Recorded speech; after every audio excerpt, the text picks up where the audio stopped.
Judging someone and being judgmental is not the same. Okay, so, balikan na to ang Matthew chapter 7 verse 1 hangtod sa verse 5.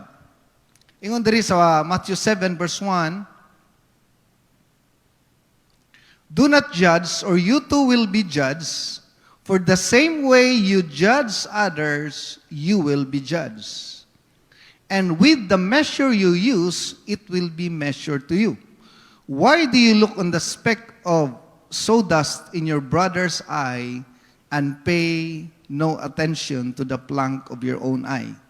How can you say to your brother, let me take the speck of your eye, well, all the time there is a plank in your own eye? You hypocrite!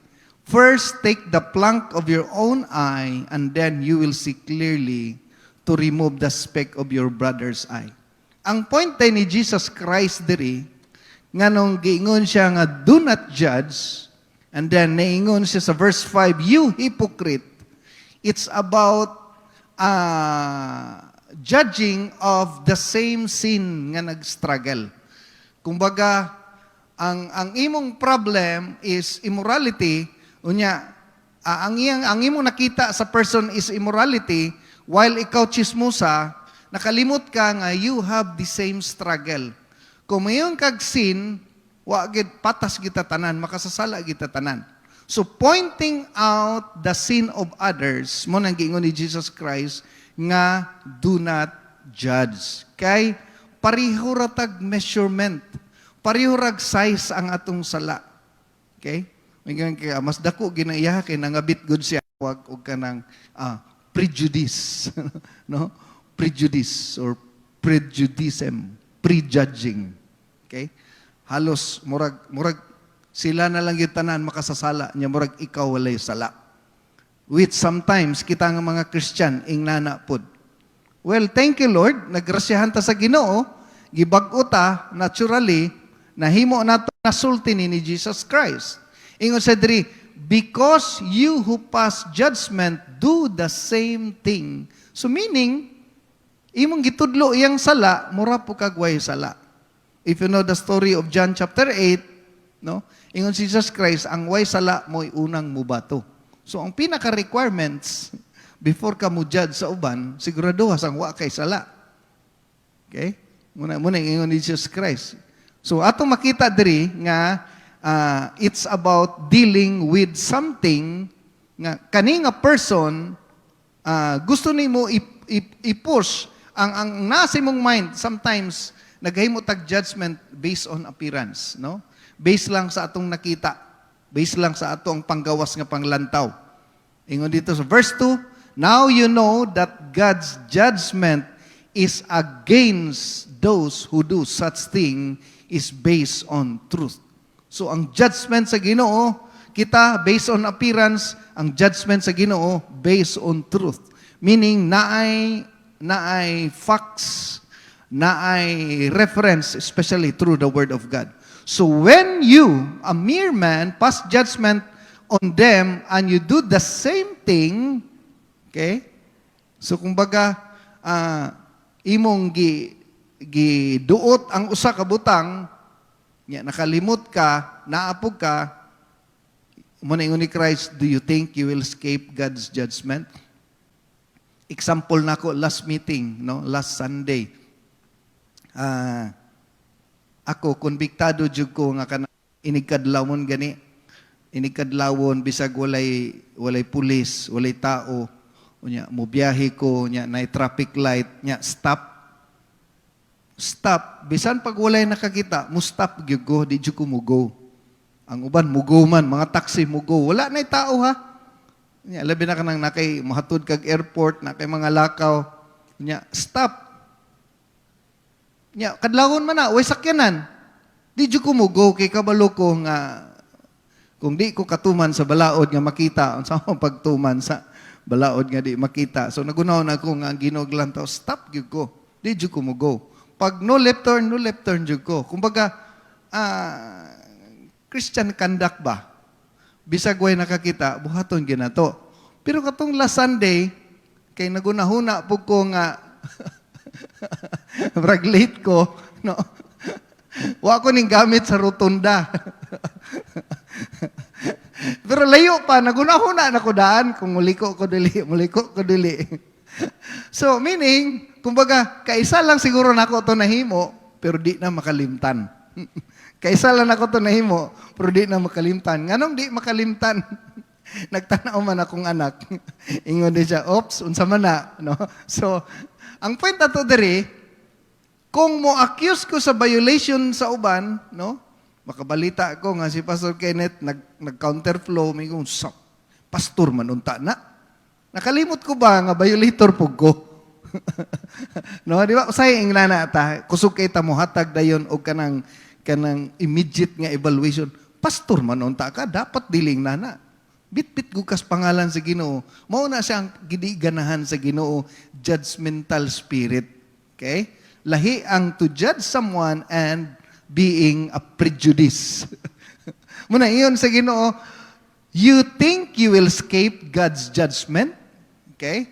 So, i-compare din sa Ginoo, ikaw baya sa una, gamit itong God's kindness leads you towards repentance. Gikaluyan baya po ka sa Ginoo. Muna ang gigamit sa Ginoo. Base nakalimot ka, gikan po ka diha niya, gikaluyan po ka sa Ginoo. Now, verse 5, because of the stubbornness of your heart, okay, the stubbornness and your unrepentant heart, you are storing up wrath against yourself on the day of God's wrath when His righteous judgment will be revealed. No? So, dapat di ay naan ang word righteous judgment. Okay, so, John 7:24. Do not judge according to appearance, but judge with righteous judgment. Dili nita pwede mo judge according lang sa appearance. Mabasa na ito niya sa James chapter 2, kung unsa ang gigamit ni James sa mga Christians nga mamili. Okay? So, mao na siya nga judging without being judgmental, gamiton ang word righteous judgment. Pwede ta nga mo judge, but in a righteous judgment, pero lahi po tong mo judge, nga nahimo kang judgmental based on appearance. Based lang sa panglantaw. Based lang sa panggawas. Unya, ang pangit din kay usahay ang mga Kristohanon na nagbitbit sa Ginoo, no? Nagdala sa pangalan sa Ginoo, John 3:17, ang Biblia nagaingon, no, ni Anisha, dili to condemn the world, dili to judge the world, but to save the world. So meaning, kita po ng mga Christian, we are not there to condemn. Kung gusto nimo mawin ang tao, no, dili ni nato sila i-judge, but to reach them out. Kaya usahay magod ang atong pagka-judgmental, mag-feeling na sa mga tao nga murag ning dating na hinuon na self-righteous na hinuon ta. Unya, kita unta ang light bearer, kita ang asin, kita ang salt, ingon sa Matthew chapter 5, kita ang nagpahatag lasa, ang nahitabo. Di lang ta may mong self-righteous, critical pag yun ta, unya at the same time, murag nahimo na noon tang fault finder. Okay? So, ang Bible nagaingon, no, nga righteous judgment. Okay, tanawon na to. Ang danger of judging others. Nganong dili gusto sa Ginoo ang judgmentalism, okay? Because it plays the role of God. Mo nang dili gusto sa Ginoo. Nga mura og kanang gi-finalize na nimo ang usa ka sitwasyon. Muna nga si Jesus Christ nag-attack more sa mga Pharisee because of their self-righteousness. Usually, ang judgmental person, ang person nga nagkanunay nakakita sa mali sa uban is na problem with self-righteousness. Feeling nimo nga sila'y mali, nga ikaw walay mali. Kabalo ka unsay problema ni? Wala po kakabantay sa imong self. Mo na problema ni. Wala ka kabantay sa imong self nga self-righteous ka, judgmental ka. Muna, importante kay sa Kristohanon ang teachable heart. Pag nay mo correct, nay mo tudlo, nay mo badlong, dili ka mo react, mayon dayon kag ay mo ba sorry ha, wa ko kabantay nga sakit na day ko manulti. Oh, di ba? Lami kayo nga inana. Ang uban sultian, koreksyonan, mo react, dayon mo justify. Mao na nga ang word deceive. Sa Bible gitawag siya deception. Gitawag siya limbong kay nagtuo ka nga tama ka. Mao nang word limbong. Ang word nga limbong nagtuo ka nga tama ka while sa mata sa Ginoo mali ka. Nailad ka sa imong gituuhan nga mali, abi nimo tama. Mao nang word deceive. Deception. Okay? So si David gi-correct ni Nathan automatically ning admit, no? Usahay kita, usahay di man siguro indirect man siguro, padunggan ta kay usahay pero naapoy na ko'y napansin. Kana kini mga tao nga dili na badlungon koreksyonan, dili na lang pud koreksyonan kay kabaluman ta nga mo react gyud sila. Mo na nga nahimo na mo na gitawag sa Bible nga nagkadugay nakalos sa ilang heart. No? Muna, importante jud kayo ang karakter nato tubangan sa Ginoo. Pag naay mo action kani ka ng ano sa imo nga ayo pag inana oy di mo na mao. Nya moingon din kag alang-alang di pud maayo ang gibuhat, no? Usahay mura kumbaga na immune ta. Unya ang mga tao pod, ang mga disciple usahay imong bana or imong asawa, dili na lang pug ka i-correct kay kabaluman sila nga di pug ka magpa-correct. Ang ending, self-destruction. Ikaw ra po dahil nag-distract sa imong self. Okay? So, mo na nga, si Jesus Christ, wala kaayo nag-condemn sa pagpanapaw, wa kayo siya nag-condemn sa pagkadautan, bisan gani ang tax collector, wa kayo niya gi-condemn, nga nagsigig, ingon, Lord, makasasala ako. Gani, kung nahibaloan na to, ang mga tao, nagreklamo kay nganong makigkaon sa kang Zacchaeus, nga si Zacchaeus noted nga tikasan, si Zacchaeus noted nga dautan, no? Pero pag abot niya dito, wala niya gi-condemn si Zacchaeus. It's because ang iyang ang nature usahay nato manghigala is mura taog ka ng prejudice. Okay? So mas makita nato nga mas gi-condemn ni Christ ang self-righteous. Klaro gyud kaayo, no? Ang katong tax collector ug katong pariseo nga di ko parehan niya. Munay delikado kaayo. Okay? So, warning against prejudice. James chapter 2 verse 1 hangtod sa verse 10. Dirita kay klaro-klaro. Okay. Ingon sa James chapter 2, my dear brothers and sisters, taas-taas ni. How can you claim to have faith in your glorious Lord Jesus Christ if you have favored some people over others? So, favoritism. Okay? Klaro ba? No? Ingon sa diri, mo claim ka nga na kay faith, pero namili kag tao. Okay? Namili kag tao. So, probably, kaning nga senaryo nakita ni James during sa temple, pag ato sa temple, pagsulod sa ilang pag-worship, during sa ilang pag-worship. Murag diri ba? Pag musulod diri, artista, pag musulod diri, disente, no? Pag medyo bulingit-bulingit, diri lang ka sa likod, ma'am. No? O say, ingnana ang dating na to. Okay? Ingon sa diri, for example, suppose someone comes into your meetings dressed in fancy clothes, expensive jewelry, and other comes in who is poor and dressed in dirty clothes. If you give special attention and good seat to the rich person, but you say to the poor one, you can stand over there or else sit on the floor, well, doesn't this discrimination show that your judgment are guided by evil motives? Nakita ninyo? No? Mo na siya ang judgmentalism. Your judgment are guided by evil motives. Usahay gyud naturally na gitawag ka ng the law of first impression ba? First impression kani. Kani dato ni, kani konsihal ni, kani mayor ni. Okay? Lahi ang atong pagtagad sa ilaha. Una, ingon si James, Dili ba guided by evil motives? No? Dili ba di man na maong gitudlo sa Ginoo? Di ba ang gitudlo sa Ginoo dili man kana? Muna ang word ni James. Ingon siya, listen to me, dear brothers and sisters. Hasn't God chosen the poor in this world to be rich in faith? Aren't they the one who will inherit the kingdom He promised to those who love Him? But you dishonor the poor. Isn't it the rich who oppress you and drag you into court? Okay? The ones who slander Jesus Christ. No, ang point ni James diri, nga, gitagaan mo magbili ang mga dato, nga nakalimot ka, nga mao maginay nagsigig, di maigbatasan sa ato.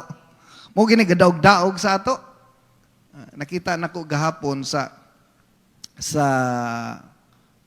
Facebook nga ang mga pulis na nakop, nag-checkpoint sila. Unya, perting daghanang motor nagtapok. Daghang kaing motor gipang dakop. Wa sila kabantay, nagian sila ni congressman, kalimot ko kinsa to nga congressman. Nga nakita niya nga namili ang mga pulis og mga motor lang, nga wa gipang para ang mga kotse nga mga mahalon. Nanaog ang congressman, gipangasab-an silang tanan. Insa ako, pobre ko, pero kaninyong gibuhat bastos ni, ang inyong gidakop katurang makaya ninyo. So, luoy daw kayong mga motorista, luoy kayong mga rider, nga mo pa'y di kakaya, mo pa'y daghag violation. Kasi tanaw nyo ng mga kotse, di ba dagko man nag-violation po? Nagtuka mo na anay mga lisensya na, kinsa man ng mga ng ambos, di ba? Mga four wheels man po. Siya. Ang katong makaya rin ninyo, yung mga ipadakop niya, hindi nyo makaya, di nyo dakpon. Nga naman, nahadlok mo. No? Suko kayo ang congressman. I don't know kung political ang iyang intention, pero para niya, niingon siya sa conclusion, ako nagdako ko nga pobre. Masakitan ko sa mga pobre nga gidaog-daog. So, napod siya'y punto, no? Usay kung atong i-apply sa Christianity ba?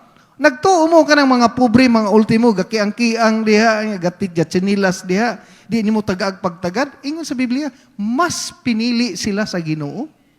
Mas importante sila sa Ginoo. Nya, lami kita mo entertain, hi, taga-asa ka, pwede mga isimong number, pwede bisita sa mong balay. Pero katong mga ultimo, di gid nato duulon, di nato kumustaon.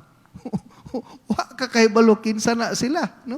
Hebrews 13, usay biya, nabi anghel magpatik-atik lang, no? Makatunong kag anghel na pag uli nimo dagkong panalangin gyud. Okay? So padayon ta, yes indeed, ingon si James.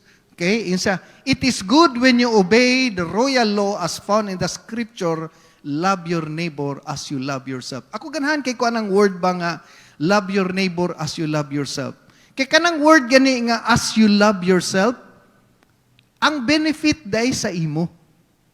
Okay? Halimbawa, maglagot ka sa imong isig katao, so kung nakay hatred sa imong isig katao, ang consequences, ang price, ikaw mo'y mag-antos. Munang daghag sakit, daghag problema.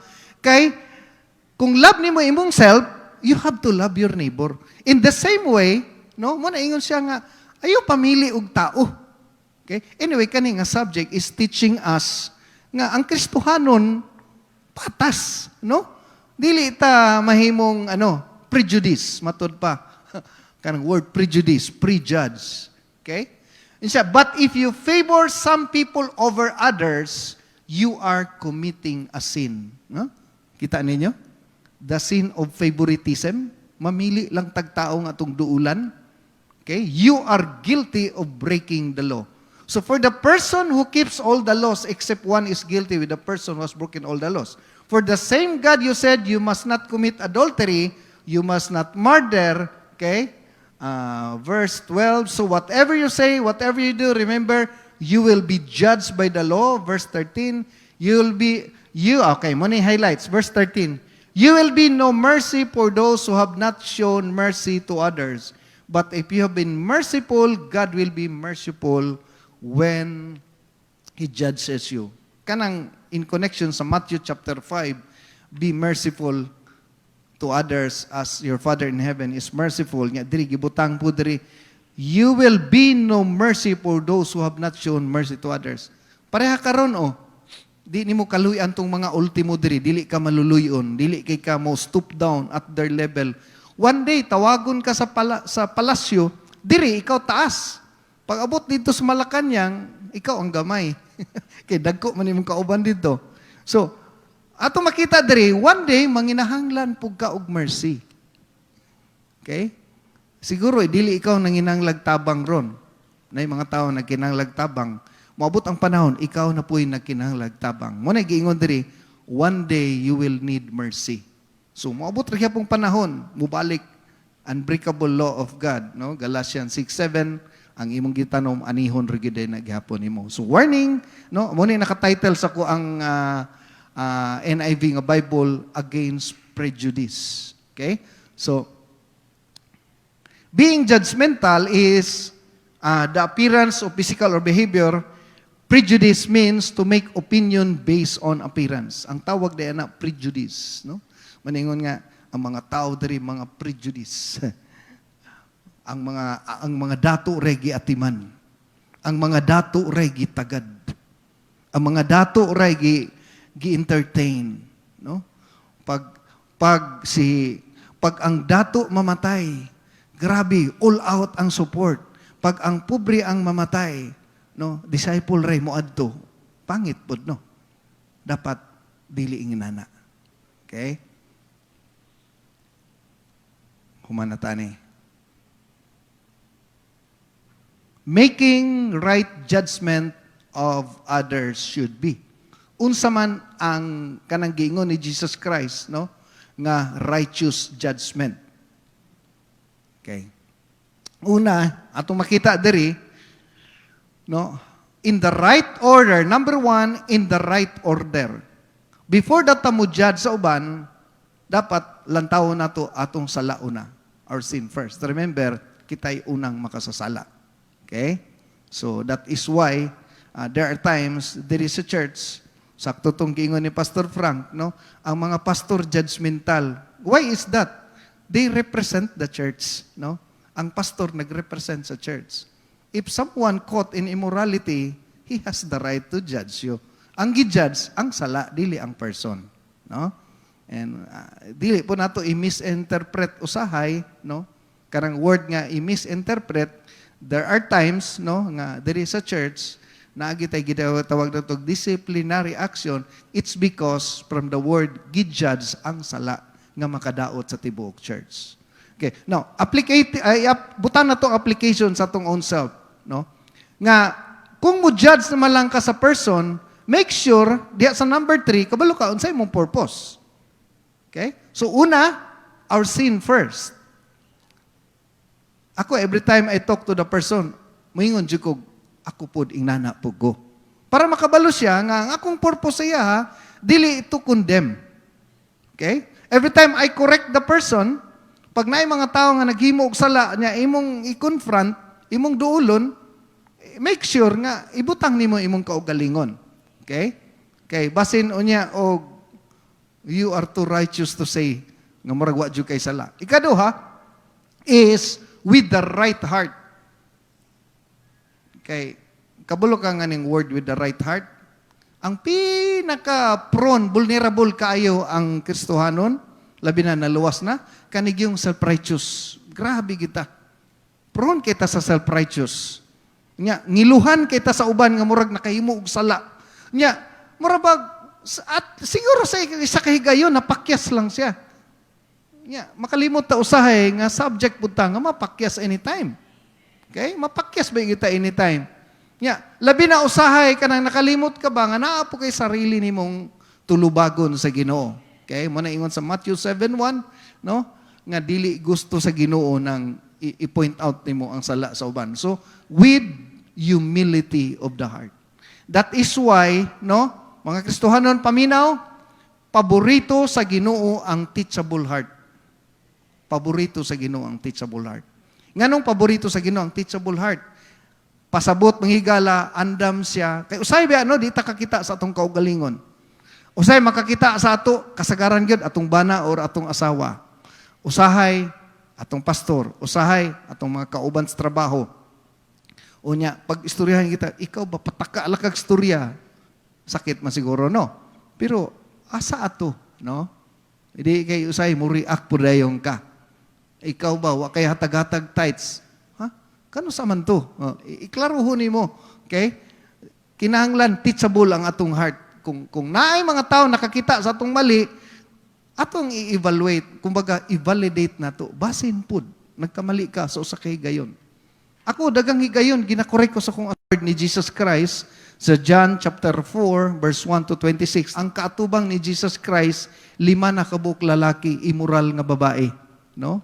Ikalima na niyang lalaki nga nakauban, probably kaning bayhana, kalima nag-divorce. So, atong makita diri nga during sa personal encounter ni Jesus Christ, He never touched, Jesus Christ never mentioned about her sin. Ang gimension ni Jesus Christ, it's about how to worship God. So makita nato mangigala nga ang purpose ni Jesus Christ is to win. Ang iyang purpose is madala ang babae sa Ginoo. Ang pinaka-grabe nga soul winner sa Bible kani ba yung bayhana, kaning Samaritan woman. Nganong ina naman ang approach ni Jesus Christ? Kay kani siya, dili siya Hudiyo, Samaritan ho ni siya, kung baga unbeliever ni siya. Para mawin na to ang unbeliever, ayo hisguti ang ilang sala. Hisguti sa ang kaayo sa Ginoo sa ilang life, no? Dili kay tang usahay mo nang usay di na sa maluwas kay feeling, no, labi magtestimony ta, ako sa una, unya narabay nang mangwali hayron nga amot di man na nato sila kauban nga kanang magkatayag luto. Grabe. No? Sikat naman kayo na sila ron, no? Ato kung asa tong lugar ato sa Trinto, wali sila dito. Ang inyong mga Diyos. Gahapon, gwapo kaya mong personal evangelism, si tatay, gusto siya healing, di niya tanggalon yang dako kayong krus yang atubangan. Ako na lang pong girespetuan, kay nga naman, siya magkinaon sa ang kinabuhi, di gido niya buhian. So sige lang, no? Ang importante giampuan gyapon ako siya ang milagro tay naa sa Ginoo. Pero kabalog gyud ko nga di gyud wala gyud kaayuhan hangtod di na nimo tanggal. Stop being judgmental. Okay? Stop being judgmental. Himuon na to atong kasing-kasing matarong atubangan sa Ginoo. Wala tay oras palakpakan nato tumbuhi nga Dios. Hallelujah, manindog ta.